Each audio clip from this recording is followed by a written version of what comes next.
తెలంగాణలోని ఎస్సీలను 3 గ్రూపులుగా విభజిస్తూ ప్రభుత్వం నిర్ణయం తీసుకుంది. షెడ్యూల్డ్ కులాల్లో సంఖ్యాపరంగా అధికంగా ఉన్న మాదిగ ఉపకులాలకు 9% రిజర్వేషన్లు ఖరారు చేసింది. మాలా ఉపకులాలకు 5%, అత్యంత వెనుకబడిన బుడ్గజంగం తదితర కులాలకు 1% రిజర్వేషన్ను కేటాయించింది. ఈ మేరకు ఎస్సీ వర్గీకరణపై నియమించిన జస్టిస్ షమీం అఖ్తర్ ఏకసభ్య కమిషన్ నివేదికను తొలుత కేబినెట్లో, ఆ తర్వాత అసెంబ్లీలో ప్రవేశపెట్టి ఆమోదించింది. తద్వారా సుప్రీం తీర్పు అనంతరం ఎస్సీలను వర్గీకరించి రిజర్వేషన్లను ఖరారు చేయడంలో దేశంలోనే మొట్టమొదటి రాష్ట్రంగా తెలంగాణ నిలిచింది. కమిషన్ సిఫార్సు చేసిన వర్గీకరణలో క్రిమిలేయర్ విధానాన్ని అమలు చేయడం లేదని ప్రభుత్వం తేల్చి చెప్పింది.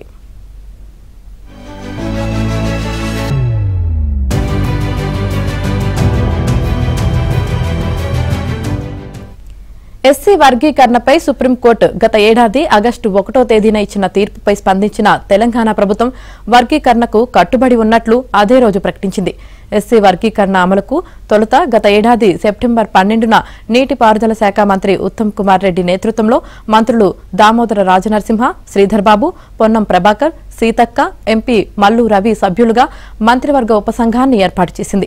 అనంతరం అక్టోబర్ 11న retired justice doctor Shamim Akhtar ఏకసభ్య కమిషన్ను ఏర్పాటు చేస్తూ జీవో నెంబర్ 8ని విడుదల చేసింది. వర్గీకరణపై సమగ్రంగా అధ్యయనం చేసిన కమిషన్ 2011 జనాభా లెక్కల ప్రకారమే వర్గీకరణ ప్రక్రియను నిర్వహించింది. ఫిబ్రవరి 3వ తేదీన మంత్రివర్గ ఉపసంఘానికి తన నివేదికను అందించింది.